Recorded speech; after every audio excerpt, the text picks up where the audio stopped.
The following program is presented by the Nerdy Show Podcast Network, geeky programming for all nerds across the multiverse. All Nerdy Show programming is made possible by A Comic Shop, Orlando's #1 comic shop and nerd destination, Nerdapalooza, the world's largest nerd music festival, and with the generous support of listeners like you.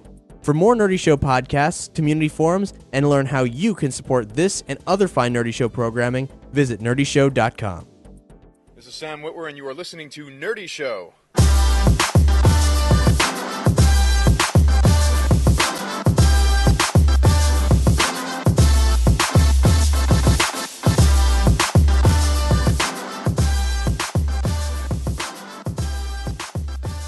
Welcome to another episode of Nerdy Show. You're listening to State of the Empire, Nerdy Show's every so often look at what's happening with the Star Wars universe, a speculative Star Wars podcast. Also featuring Willow Watch. I'm Cap. Hi, I'm Max. I'm Marc with a C. I'm Doug. And boy, I hope you listeners are ready because, it's been a while since our last State of the Empire episode. There's so much to speculate on. When it gets quiet, we go stir crazy, but then there's also not anything resembling facts for us to latch on to, and we could give you our crazy crackpot theories, but that's not going to do anybody a lick of good. I mean, you'd probably like to listen to it, but then we'd regret it later.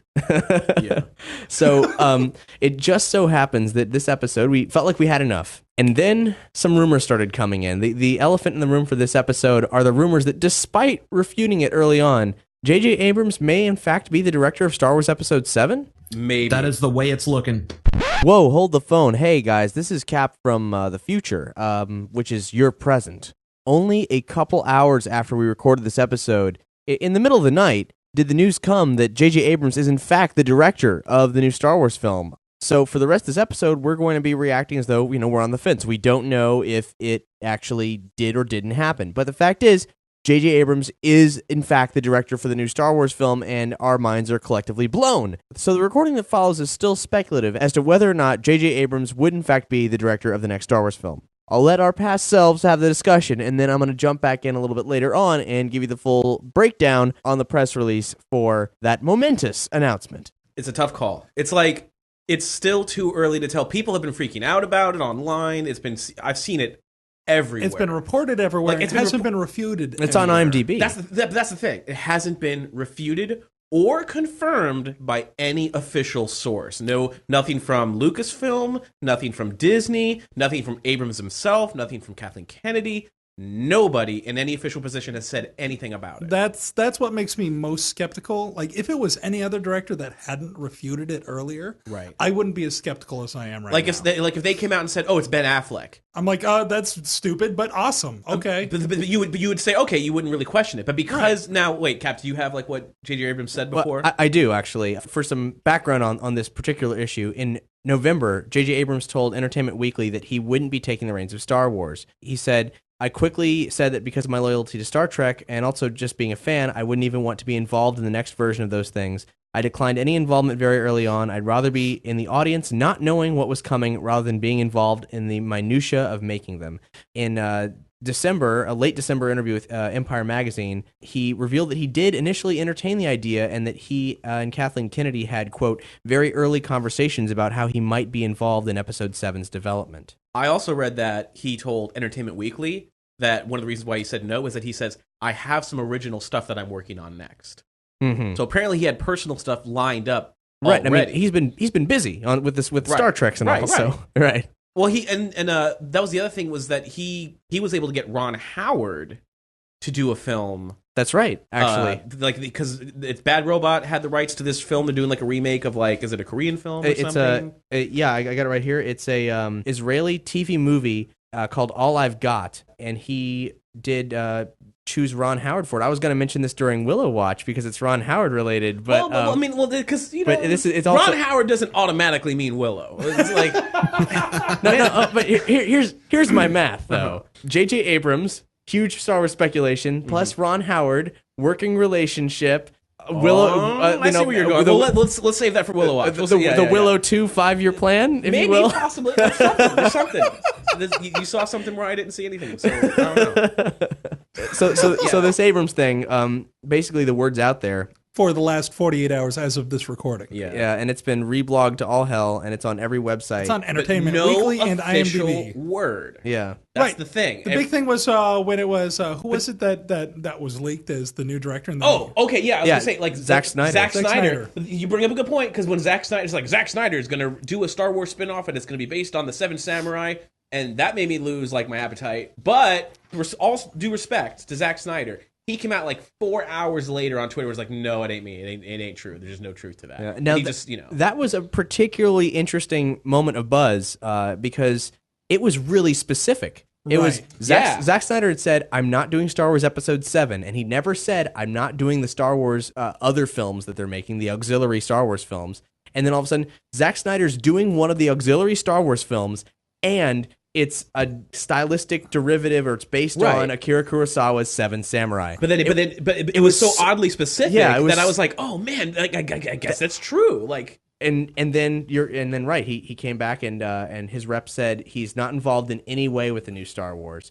However, what's interesting about that is that the place that initially reported it, Vulture, stands by their story. And here's what they say. This reporter heard through a source very familiar with the situation that Snyder recently flew up to Marin County to meet with Lucasfilm execs about the project, where when subsequently reached by Vulture, Snyder's spokesperson would only repeat that he is not currently involved. One should note that the possible political ramifications here of our original story break. Snyder's last Warner Brothers film, Sucker Punch, lost millions for the studio, and execs thought they could have become distressed at the idea of him getting involved with another studio's franchise when they have so much at stake with their upcoming Man of Steel, and wanted him to be available for an immediate sequel. So they're saying, I think they're just trying to defend themselves, but it's an interesting position they're in where they have some source who I guess they believe in enough to be like, hold on, we're not the bad guys here.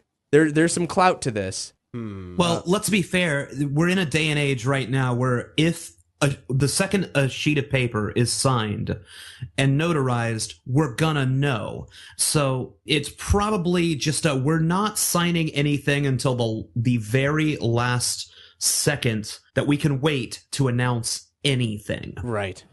So for all we know, they could be talking to 4 different directors that have all signed non-disclosure agreements, and that may be where the leaks are coming from. that's a really good point. Because even just to be in talks with something like Star Wars, you probably got to be like, listen, if you tell anybody, we're going to kill you in your sleep. You're going to wake up and there's going to be a tauntaun. You're going to wake up dead. That's what's going to happen. You're going to wake up and you'll be dead. The tauntaun head in your bed. Is that what you're saying? Oh, God, I thought they smelled bad on the outside. Oh, jeez. Well, it'll keep you lukewarm at night. Oh. Too soon. The other big decline in the interim between these episodes is that Guillermo del Toro officially said no, but he was contacted. Yeah. He said it was just a phone call. It didn't go past that. It was very nice to be asked, but believe it or not, I'm busy enough. I still love his quote from before. It's like, asking me if I can do Star Wars is like asking me if I date a supermodel. It's like, I don't even think of these things. Oh, and I remember last time we talked about Colin Trevorrow. Yeah. I remember one of the other things we didn't get to talk about in the last podcast, but one of the big pieces of evidence that Colin Trevorrow may be directing was someone had let loose that he's working on a science fiction story that has a lot of fan following and is really important to kids of the 80s and 90s or whatever. So everybody assumed that has to be Star Wars. Turns out he's working with Disney on a remake of Flight of the Navigator. Now, that's something that's almost happened quite a few times. In fact, in the first season of Nerdy Show, we were covering the inevitable remake of it, and I was admittedly a little miffed. It's like one of the only sci-fi films that has a Florida background in it, so I've always been really into it. Yeah. Growing up, I feel the same way, like after growing up here. And I grew up next to the Space Center, so I was like, oh, I know where that is. It's like, people aren't mean. They're like everybody else. Why are they keeping this kid hostage? It makes no sense. I would love to be that kid. I would love to stay the night at NASA, fly a spaceship. Come on, have a robot bring you food. Yeah, have a robot. Have a robot. That weird sequel to Space Camp. It's like have that weird sexual tension with Sarah Jessica Parker when she was like really hot with the pink hair, and then you fly a UFO and the voice by Pee Wee Herman. Come on, dude, that's like a kid dream come true. Yeah, it is. I don't like it here. I'm going back. No, sir, you're wrong. So that's interesting. I guess that's maybe got more behind it than it has before. I guess it'll happen. Yeah, well, he said that it's not going to be his next film, but that it is like on his plate. And interesting. I wish it the best because, I mean, growing up, I loved that movie. I watched it as an adult recently. I'm definitely a bit more accepting of the idea now. Yeah. I can't remember the details back then. I wonder if maybe someone was attached to it who made me uncomfortable. I'm with this guy, I have no reason to doubt it. So Yeah. hopefully it'll be good. Yeah. But this ain't State of the Navigator. So should we, this ain't. should Which we, will be airing next week. should we actually start talking about our thoughts on Abrams? Yeah, let's get into it. Because my gut instinct. Okay, so I grew up as a kid as a Star Wars as a Trekkie hating Star Wars fanboy. Trekkie hating. Now it's not that I didn't actually like Star Trek.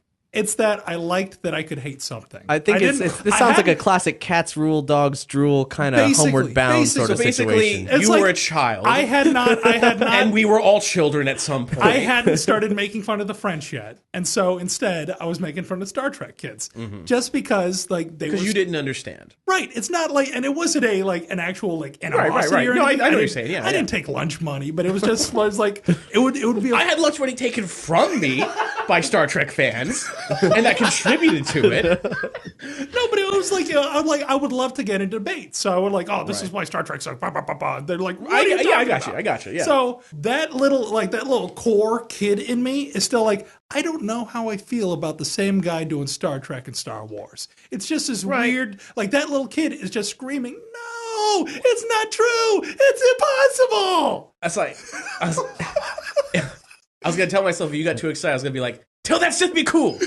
Be cool. We all be a bunch of little Landos in here." And what does Lando do? Hex, what does Lando do? He'd be cool. He's cool. That's right. So my feeling on this is that if Abrams did in fact jump ship like that, it would be basically the same thing as what happened with Bryan Singer and the X-Men films. Yeah. X1 was good, X2 was better, X3 could have been incredible. He was working on a trilogy. They said, "Hey, gay Superman?" And he was like, "Oh God, sorry guys, gotta go. Superman's calling." So my intern is going to finish this. Yeah, see ya, X3. And we all know what happened with that. And so could that happen with Star Trek? It's probably, there's a lot of precedents that have been set. It probably wouldn't go so poorly, but it would really, I think it would be a really bad precedent to set for Abrams to bow out of something. I mean, not that he's committed to a trilogy or anything, but that's kind of how things go in Hollywood. So yeah, I feel so strongly about what he did for Star Trek that I wouldn't want to risk him having been not involved. But as far as just mixing the blood of sci-fi, I don't really, because, I mean, he's a grown man, he's a director. Yeah, sure, he's a little nerdy because he loves Star Wars and Star Trek, but it's like, at the end of the day, it's not like taking Tim Burton and after Batman being a success, making him do Superman. Right. Which they tried to do. Really? Yeah, well, I mean, that's a whole and other Kevin tangent. Smith wrote the script. It's a whole thing. Yeah. I know he wrote the script. Yeah, but Tim Burton, they did screen tests for Nicolas Cage wearing the Tim Burton Superman suit, and it's terrifying. But seriously, Tim Burton is a director who's known for being had a very distinct visual style. Right. And it worked for Batman. Keep everything gray in every shot except for one brightly colored thing all the time. And that's not including the faces of Helena Bonham Carter and Johnny Depp. They have to be gray as well. But putting him in Superman, you're like, oh, that doesn't make sense visually. That clashes. J.J. Abrams, I can see it working as Star Wars because again, it's a different movie. He's not going to treat it the same. Hold on, Doug. Hold on. This is the internet talking. There's going to be lens flares on the lightsabers. Well, if you moved the lightsaber in front of a real film camera, maybe there would be lens flares. I don't know. I don't know about that. No, but I know what you're getting at. But a lot. See, that's the thing. He got a lot of flack for lens flare, and everyone's bringing up the lens flares. Well, I heard a thing on I can't remember if it was on Entertainment Tonight or some behind the scenes footage or whatever, where he wasn't defending the lens flares, but he was explaining the lens flares, how it was an artistic choice. It wasn't just hey, let's make it confusing, Jason Bourne style, shake the camera, make it blurry, you don't know what's going on. It was hey, he had this artistic way of putting it that I'm going to make it sound stupid because I'm not J.J. Abrams, but he, in a very cool intellectual way, explained that his goal was to be back in the 60s when you saw Star Trek, it was so new and the color and it popped and you really thought everything looked amazing. Well, in the movie version, we can't do that because everyone has a computer in their pocket now. You're not going to amaze them with the set. So why don't we just do this artistic thing where the future is so bright, you can't even anticipate what it is. You can't even see it because you can't go home and say, oh yeah, that computer they had there, we're going to have that in 5 years. It's an HD screen. Oh, 3D HD, I got that. It's so instead of doing something that 10 years from now is going to look dated. It's like, well, let's have a lens flare in there so you don't really get a good look at the background, because that's not important. What's important is, let's see the characters running around and the action, and Kirk's about to, die of that fever that, McCoy put into him. It's that's what's important. But anyway, I'm getting off on a tangent here. I don't think he's going to automatically say, hey, the lens flares worked in Star Trek. People like Star Trek. Let's pump it up in Star Wars. The simple fact is Star Wars has a look. Despite what George tried to do in 1, 2, and 3, Star Wars has a look, and Abrams is he's going to have fun complimenting that look. He may have fun. Oh, right. That look. And right. You don't know. I don't know. I'm just saying we don't know. But we don't know yet. Where are we with, speaking of X-Men, where are we with Matthew Vaughn? Did he bow out yet, or is that still on the table? Matthew Vaughn has not been negated. There's no news saying that he's not involved. He has yet to make it a comment saying that he is or isn't involved. But now here's the thing. When the news about J.J. Abrams broke, whether it's true or not, someone also was talking about how Matthew Vaughn was in talks, and he was very close to getting it, but they decided to go against him because they wanted J.J. Abrams more. And the rumor, I don't know if this is true, this is all hearsay or whatever, but the rumor was that one of the things that Matthew Vaughn wanted to do was to cast the girl who played Hit Girl in Kick-Ass as the main character. Whoa. So that hinted that maybe it was a female main character who was younger. Which is something that's been perpetuating in the rumor mill. So right that's had a little bit of nugget of truth in there. I don't know. I mean, that sounded like it was true, but who knows at this point? We want to talk about anonymous insiders here, all part of I got plenty of anonymous the information. Anonymous insider conspiracy. I think the anonymous insider is just one hut that's just sitting there. Why is it gotta be a hut? It's my daddy. Only money. It's like, Watto, this plan makes no sense. Spread bad rumors about Star Wars. How are you going to make money? Yeah, dude, too many questions. That was really good. I've been working on the Watto way too long. We need the all Watto State of the Empire. The most racist State of the Empire episode. Yeah. Credits don't work out here, Lord.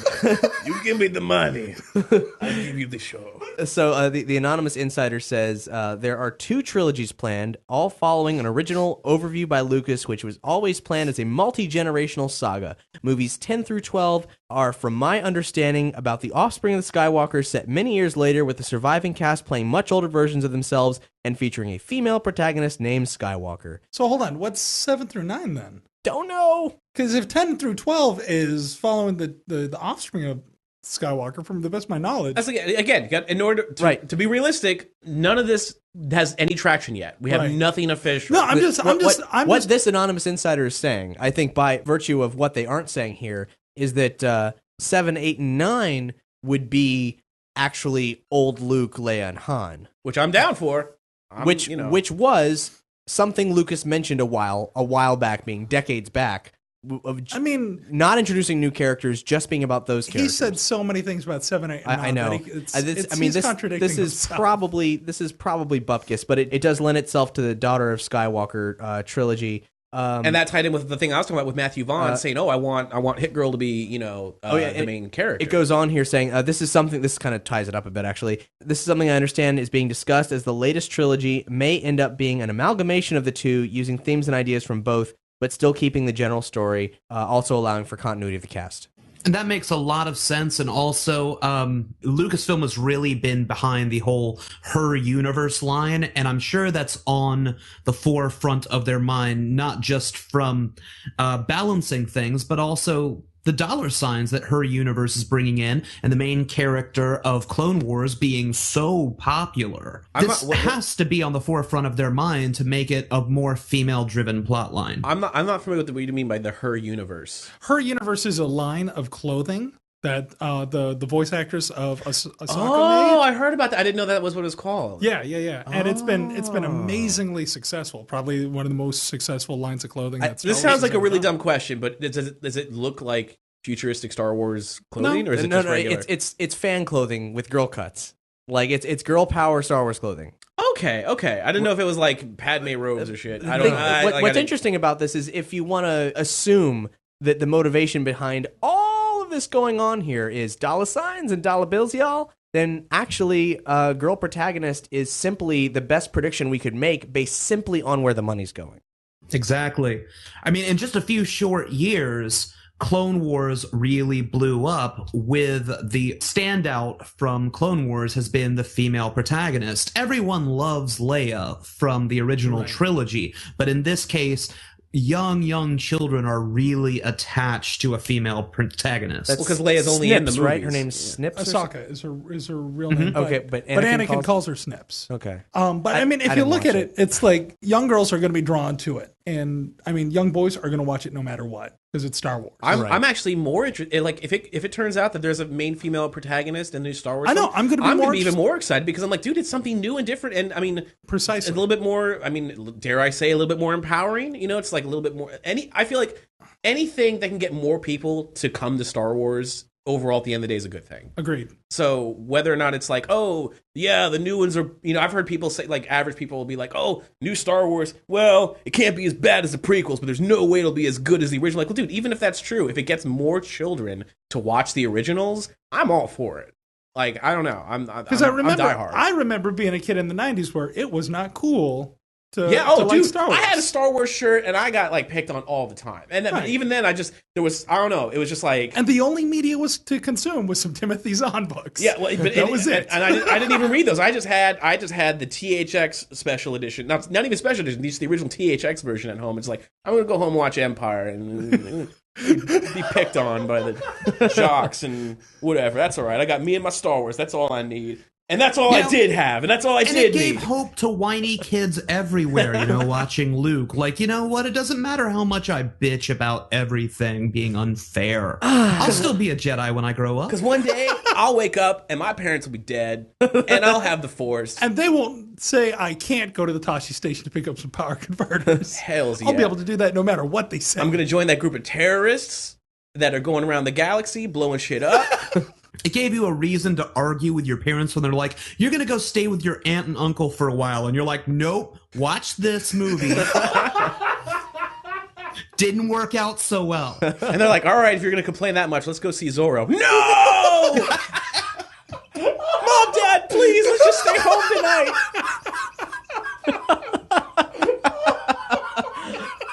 We're gonna cut away to a song. It's by awesome local geek rockers Who you probably know. Yeah. Sci-Fried. So this is Star Wars Idiot, and it's because that's a pretty accurate description of everyone on this episode.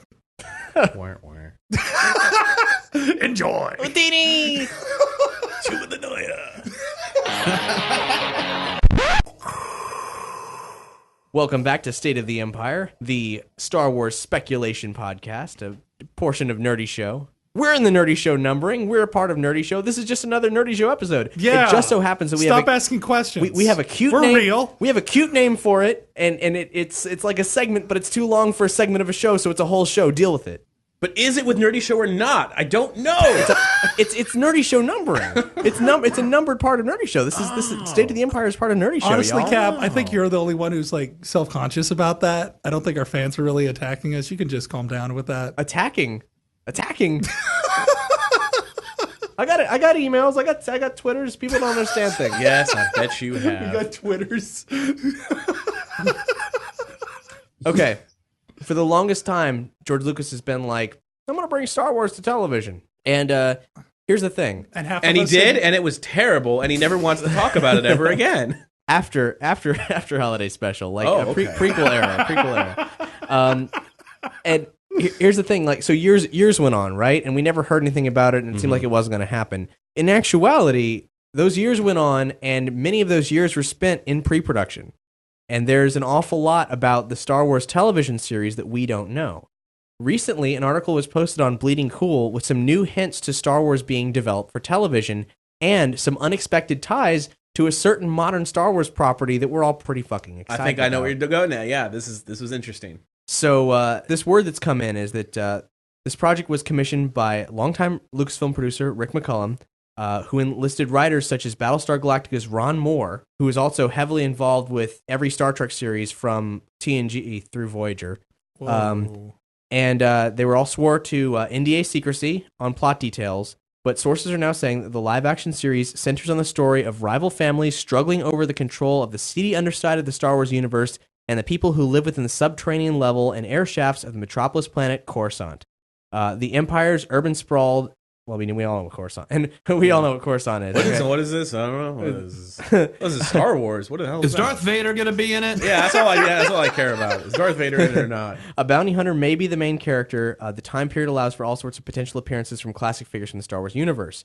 So that was the plot of the television show, and it is very clearly the plot of the upcoming Star Wars 1313, which is a game. Yeah, but now Rick McCollum. You mentioned Rick McCollum was producing the show. He has retired from Lucasfilm.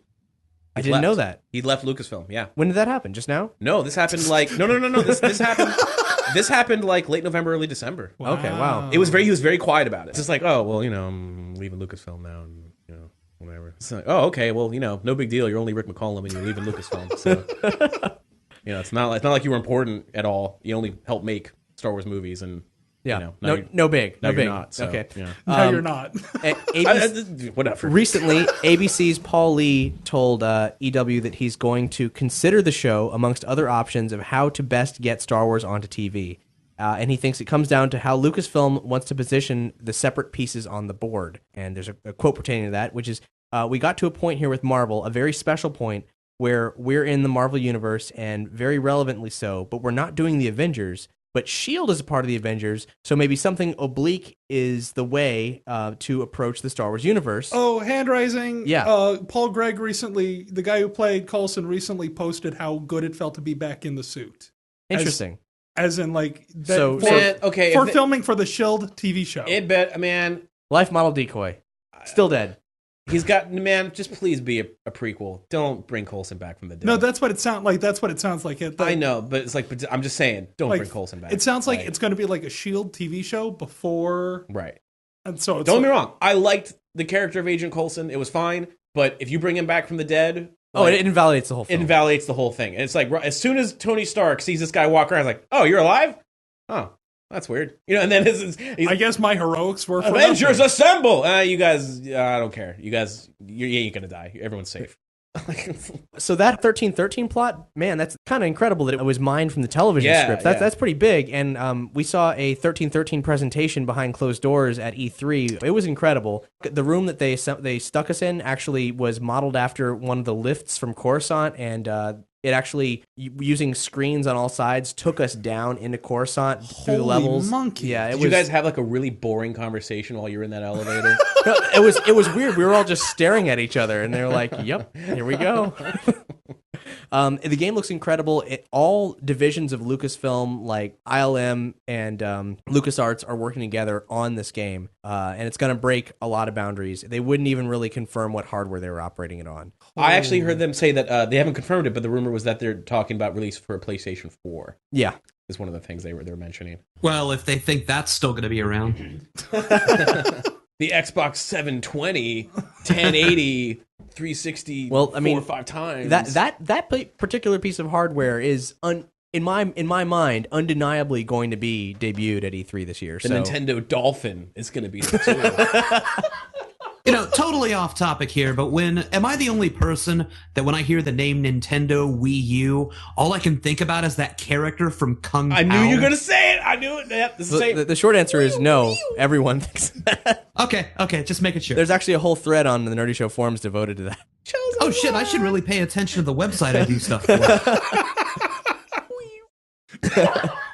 And another piece of Star Wars transmedia properties going on right now that's really awesome is January 2013, Brian Wood's Star Wars from Dark Horse Comics debuted. Have you guys read the book yet? Am I the only one? I haven't you touched read it yet. before it came out, so... I read it a day before it came out. Mr. Hotshot, it's like... No, I didn't get a chance. To answer How your was question, it? no, I didn't read it. No. I've heard... It is incredible. It is absolutely incredible. A set up to this for any people new to this comic scene. This is...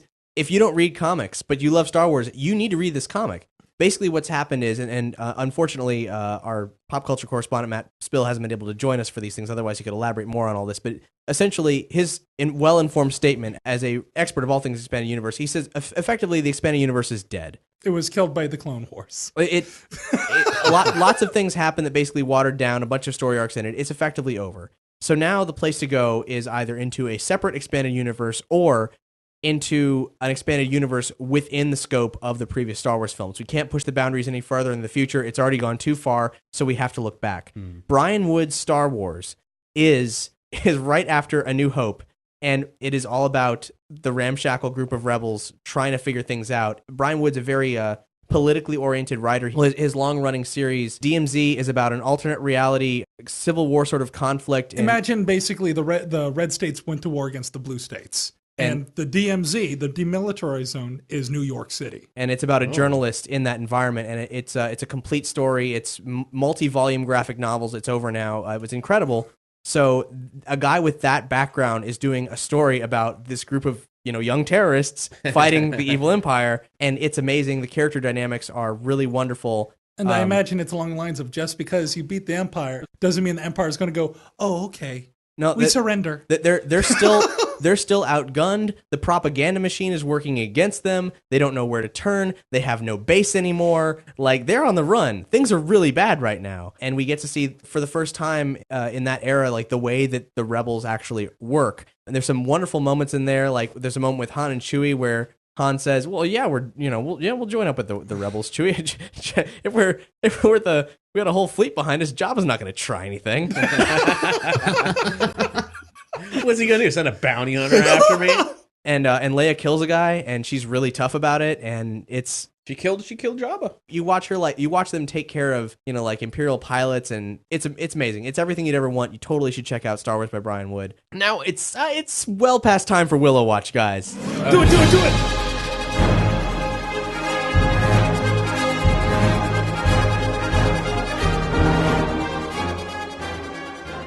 Willow Watch, it's a Willow Watch, it's a theme song about Willow Watch.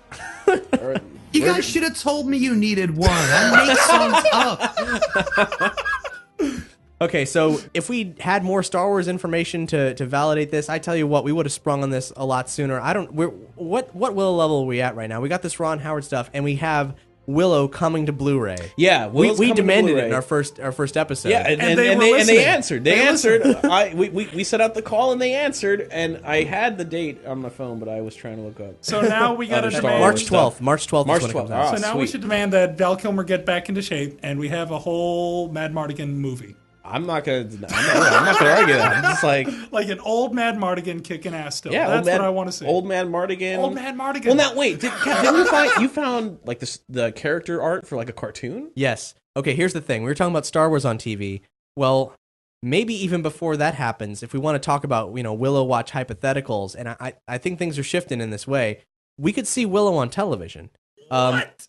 Here's what It's a long shot, but it's a shot. April 2005, during Star Wars Celebration 3, George hinted at in an interview, given that his company was moving into television production, there could be a Willow television series. And Warwick Davis has also expressed interest in a sequel film and has an idea for a story. That bumped the level a lot. I didn't know about Warwick Davis. That's great. That's okay. Good news. Yeah. So I mean, where are we at? Can we just shift to? Well, I was. We were at Reappearing Piglet. Right. I was gonna say. We were. There was another animal in between, but I think we're gonna skip that, and we're gonna say we're Magical Rock Dove. Where they throw the rock in the air and it turns into the bird. Go in the direction the bird flies. It's heading back to the village. Ignore the bird. Follow the river. That's the one. I think magical rock dove. Okay, I'll take rock dove. Unless you got more. You got something else here's you the dish thing. out? And like what we didn't know when he said that in 2005, which I only just learned about via Wikipedia actually. Like that's completely new to me. Is that there's already Willow stories that were developed for television. It's already there. What? Yeah, because just after Willow, there was actually an animated series being developed. In March of 2012, a Cleveland, Ohio collector named Joe Fries shared some art he'd collected from a developed but never completed Willow animated series pilot. No studio has been confirmed, but it's suspected that it was Nelvana, the guys who made droids and Ewoks. Oh my god! Well, we see how well that went. If you go to the link on this episode's page, you'll see some incredible sketches of Willow, Mad Mardigan, Sorsha, the Brownies, and an older sort of toddler-aged Elora Danan. Yeah, that one kind of blew my mind. Like, that would be a lot of fun. Like, that could be really cool. The new villains that they have in there, they look fucking awful. They look wretched. Like, the new character designs are awful, but the adaptations of the pre-existing film characters are really wonderful. Good. Yeah. Like there's this particular picture of Sorsha. It's amazing. You should get it tattooed. Everybody should get it tattooed on them. Yes, sir. My sun, my moon, my starlit sky. And everyone, all tattoos are on Cap. You know it. Or just, get incarcerated. Don't ask about the dust of broken hearts if you go to jail. That's the dust to pound your skull into. I was thinking about Mad Mardigan getting dressed up as a lady. Want to breed? But no. So and the Elora Danan being a toddler getting to adventures thing, it's not the greatest With the format. brownies, and everything. It's not the greatest format for, say, a modern day live action television series, but the character design was good. The concept for the show was Here's good. what I think. Take the idea of the animated Willow, give it to Gennady Tartakovsky. Yes. Well, once again, there's the enigma of Hotel Transylvania pulled in a ton of money. I don't care. No. But that's a good thing. Like, I know it's a good thing, but I was like, put that aside, sir. Go on, Willow. He's got options for bigger projects with that company, and Good for him. also Symbionic Titan is now being played on Toonami, and so a lot of people are finally getting exposed to it. And have you seen that show, Doug? No. Oh, I've heard. goodness. It is his finest work. I firmly believe. Yeah. I love me a lot of robots, but I think I have my favorite robot because of Symbionic Titan. Octus stole my heart. So we got this past stuff, this television stuff, looking really good for like a firm backlog of material that they could readily tap for new Willow projects. And Ron Howard's working with J.J. Abrams. There's somewhat of a connection there. Either way, he's It's coming on Blu-ray. We got a Blu-ray release. And Willow's coming to Blu-ray. And here's the thing: you want this Blu-ray? Follow. It looks awesome. Follow links on this episode's page to where you can pre-order this Blu-ray because it has some shit I have always wanted. It has deleted scenes, including the deleted sea creature scene, or what of it exists. And I don't know what of it exists. I didn't even think they filmed the fucking thing. Yeah, neither did I. That's awesome. Here's the full list. It's a Blu-ray DVD combo pack, all new digital transfer overseen by Lucasfilm. Never before seen bonus material such as deleted scenes with remarks from Ron Howard, a personal video diary of Warwick Davis from the time, matte paintings, the original 1988 featurette, The Making of an Adventure, as well as special effects Dennis Morin's From Morph to Morphing, The Dawn of Digital Filmmaking. Holy monkey. And listed on the features was, quote, an Easter egg.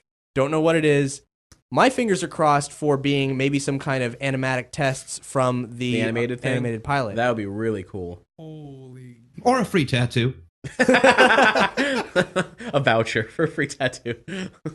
So this concludes Willow Watch. Not all the information that we presented here is new, but it's all happening. It's painting an interesting picture. Yeah. Yeah. So we're Rock Dove. What if all of this Star Wars 7 speculation is really just a smokescreen for Willow 2? I feel like that's what we've been saying all along. That was kind of, Oh, now I feel dumb. I'm gonna go do some other stuff now. I thought this was a Star Wars podcast. It was Willow crap.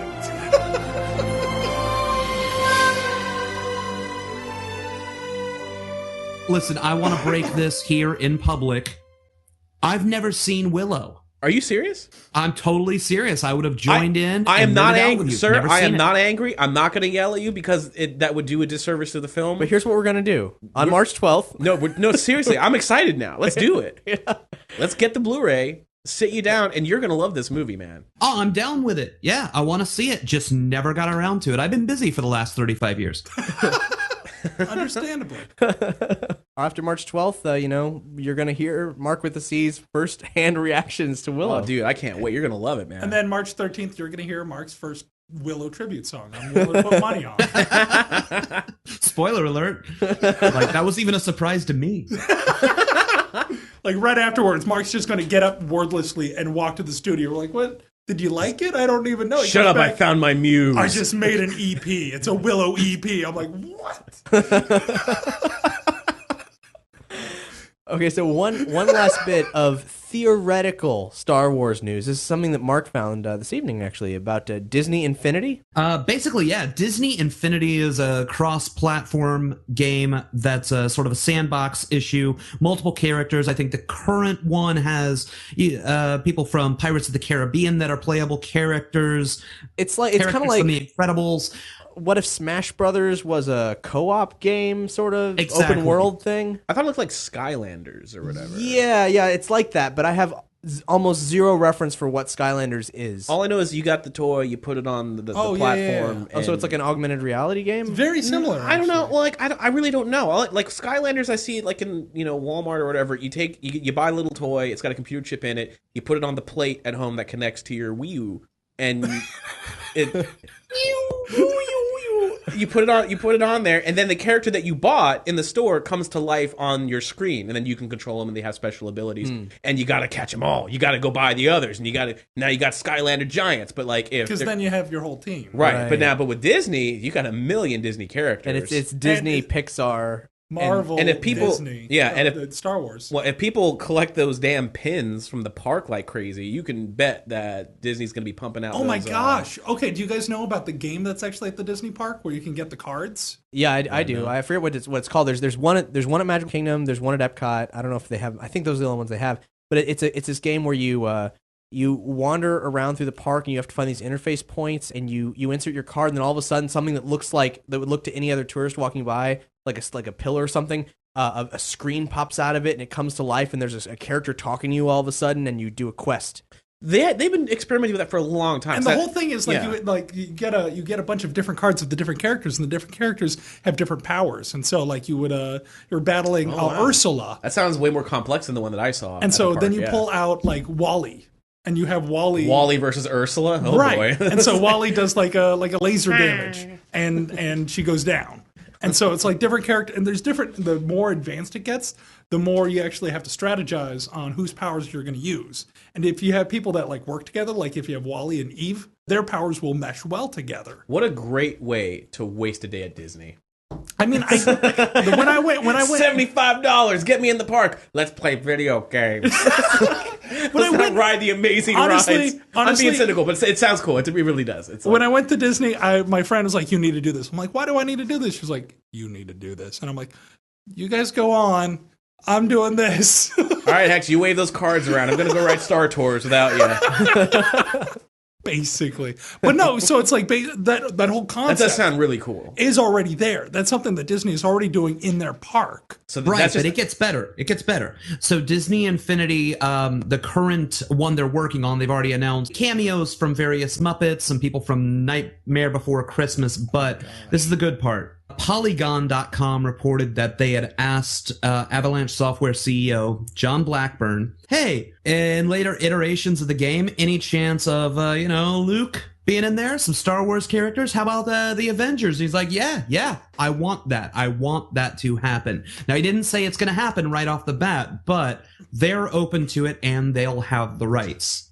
Pure speculation. Boba Fett versus and Iron Man. I'd say that the danger there is that, it's an all-ages game until they include the Avengers or Luke Skywalker, who, cuts people's hands off and such. So, they'll take care. I'm sure it'll be fine. I really just want to watch Deadpool run amok in the Star Wars universe. They're not going to have Deadpool. They're not going to have that. What about Watto? Come on, everybody loves Watto. Play a game of just like a mini game. Play a Chance Cube game with Watto. You're telling me if you had the chance to have, Tony Stark fight Nim Yum? It's like have the characters from Cars join the pod race. I bet on the Lightning McQueen. Good job. Oh, dear God. Wow. Before we close out the State of the Empire, we got to give shout-outs to all the amazing people who've supported us this month, January 2013. Support's still coming in, but so far we got Jovis, Flawed Spirit, Big Bad Shadow Man, Fenrir Gochad, Grayer, Jacob Neese, Mauron, and Viral Demon. Thank you so much for supporting us, guys. As of this recording, we've met our initial support goal. We've added an extra perk of some more behind the scenes doodles from Dungeons and Doritos issue 2, the second issue of. Man, the I Dungeons haven't and Doritos even comic seen book. those. Yeah, you ain't even seen those, but they're seeing them because they you support jerks. us. All it even takes is all you have to do is give us $1. We're a listener-supported podcast. We only exist because of you. You only sit around collecting my Star Wars minutia, putting together the puzzle pieces to uncover when the sequel to Willow will come out. Only because you support us. We're totally listener-supported. Jacob Neese says, "Hey, saw you guys were short. Decided to get you back up to speed. Would love to see a few more Nerdy Show proper episodes, but glad to see the site plugging away." Yeah, you're about to see some... rather. In the words of Doc Brown, you're going to see some serious shit. Very, very, very shortly. In fact, if everything goes according to plan, this will be the last episode of Season 4 of Nerdy Show. But your kids are going to love it.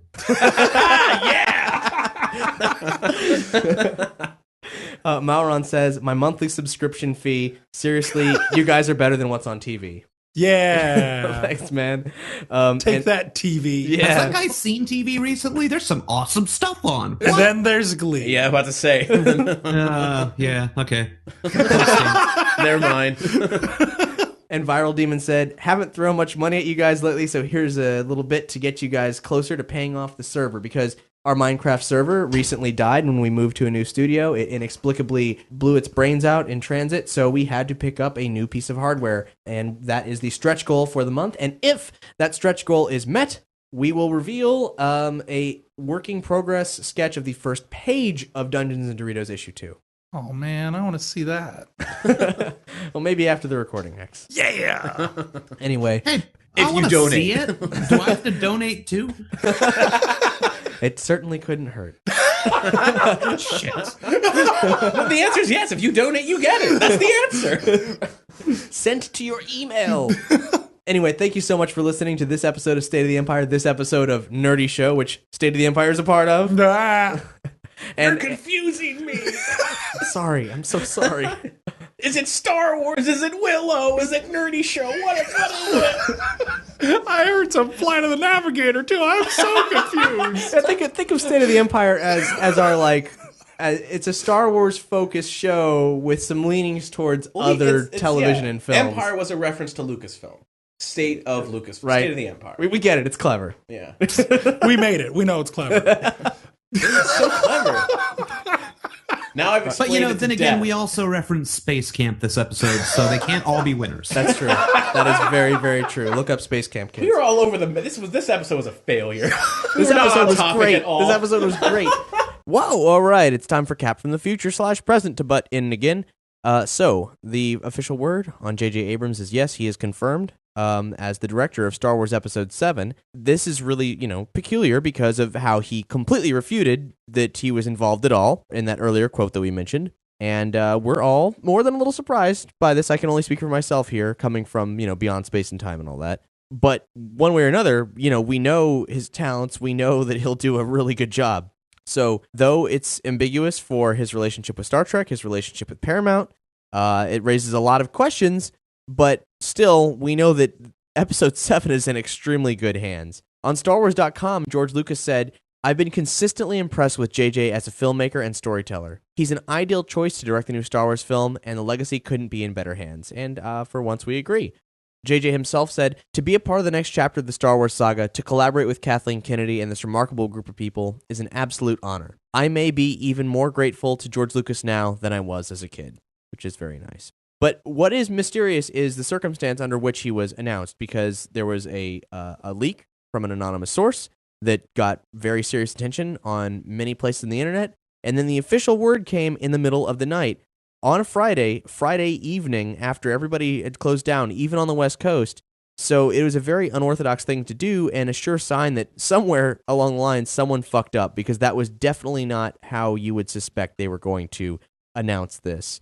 So I'm sure there's an interesting story there, especially as to why he would refute that he was involved so completely and then dial back like this. Either way, I'm sure he's a happy camper, but still, there's a lot of questions there, and maybe we'll get answers, and maybe we won't. We'll find out. And now back to those other schmucks. Hex, what do you got for us? So late last year, the great Lukesky made one of my favorite tracks of 2012, and that was "When You Wish Upon a Death Star," which is a phenomenal medley of Star Wars and Disney related songs, and it's good. It is amazing, and I'll say this: it's a long song. It is, but it delivers nonstop the entire time. yeah.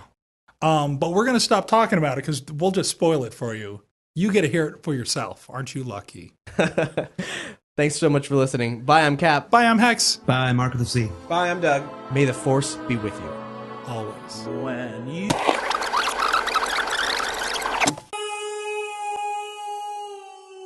I would like to say a couple things about Chief Bast.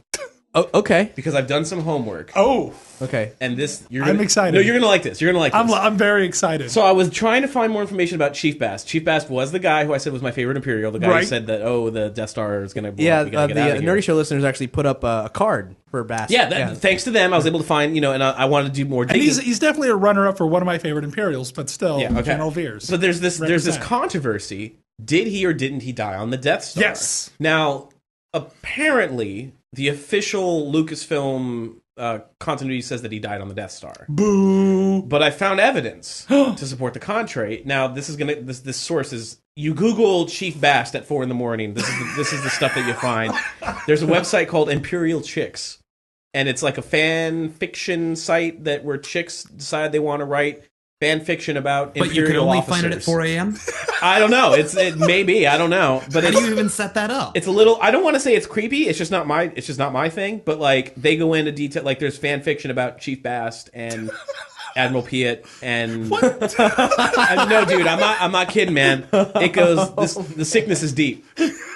But there's a lovely little article on here that I want to read a part from, talking about the controversy of whether he made it out or not. And so anyway, here it is from Imperial Chicks. It says, unfortunately, there are still Imperial citizens who have fallen for the rebel propaganda that the brilliant Chief Mortimer Bast did not survive the Death Star tragedy. Even employees within Lucasfilm are confused as to whether or not Tarkin's canny advisor perished during the Battle of Yavin 4. An issue of Star Wars Insider magazine, number 96, has Lucasfilm's canon expert, Leland Chee, confirming Chief Bast was a casualty of the aforementioned battle. After being shown a brief clip from A New Hope, wherein Bast is seen with Tarkin shortly before the Death Star went boom. All we Imperial chicks can surmise from Mr. Chee's reasoning is thus. If a rebel snowspeeder pilot, nicknamed Hobby, survived a head-on crash into an Imperial AT-AT during The Empire Strikes Back, what's to prevent a resourceful and cunning Imperial officer like Bast from making a miraculous last-minute or second escape from certain death? In our best Yoda impression,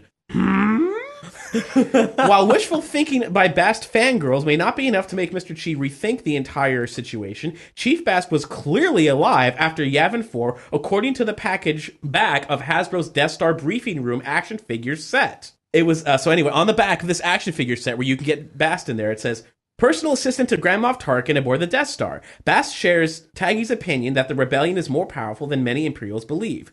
He is one of the very few Imperial officers to successfully evacuate the Death Star before its destruction. Oh my gosh! That's on the back of the box for the toy of that character.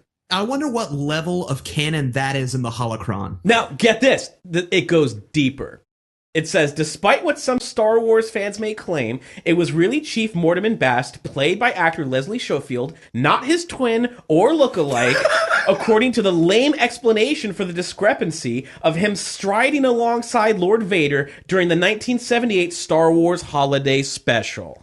Oh, shit! Bast, and I watched it, Bast is totally in the Star Wars Holiday Special, has a line of dialogue with Vader, talking about how they put the blockade up around Kashyyyk. So he's in there, and then the explanation by Lucasfilm is that, oh, well, that's an unconfirmed lookalike of Bast. Bast died in the explosion. And I'm like, you know what? Fuck you. Honestly. Last time they worked with clones didn't go so well. It's just, I mean, it's like, if you're gonna say that Bast died, just say, oh, well, that canon doesn't count. Don't say, oh, well, it still counts, but it's just a lookalike, or maybe a twin, we haven't decided yet. Don't give me that crap. Say he made it if you're not clever enough to think of an answer. And then, I mean, this goes on. It goes on and on and on, talking about how, you know, how the fangirls, they're like, oh, we got to spread the word and say Bast lives. I'm like, dude, Coulson lives? Fuck that. Bast lives. I want t-shirts that say Bast lives. So hold on. I'm still caught up with the whole fact that Hobby still lives. Yeah, Hobby, I read up on it, you know, after Luke crashed and after the shield generator blew up. Hobby was like, gotta take these sons of bitches down. He aimed his snowspeeder at the AT, crashed into it head first, and presumably died, but then later they're like, oh, he ejected, and, you know, he ejected out of the snowspeeder, and then he still was on, you know, Rogue Squadron. It's like, dude, come on, man.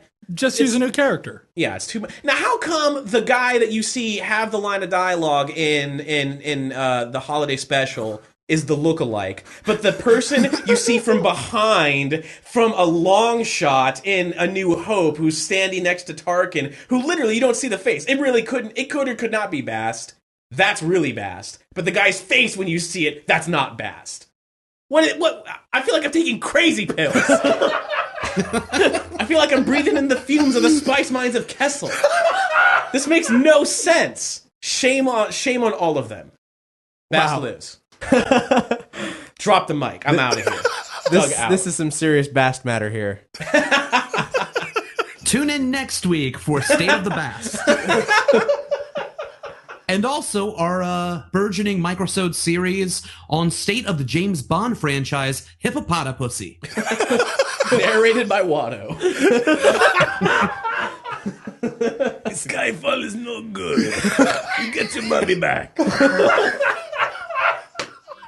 This is Bartholomew Elfgar Gleeman. Thank you very much for listening to this week's episode of Nerdy Show. Nerdy Show is brought to you by a comic shop, Nerdapalooza, and listeners like you. Especially you, ma'am. And if you enjoyed what you've heard, support Nerdy Show by telling a friend, or better yet, pick up some Nerdy Show merch at the Nerdy Store, or donate directly for secret Nerdy Show goodies. For more episodes of Nerdy Show, Dungeons and Doritos, comics, videos, and more, visit nerdyshow.com. You can subscribe to all Nerdy Show podcasts via the iTunes Store. For the latest news and updates, follow us on Twitter at Nerdy Show, or friend us on Facebook. And get social with other Nerdy Show listeners at nerdyshow.com/forums. Yes, contact us questions or comments at info@nerdyshow.com. Willow, the RZA.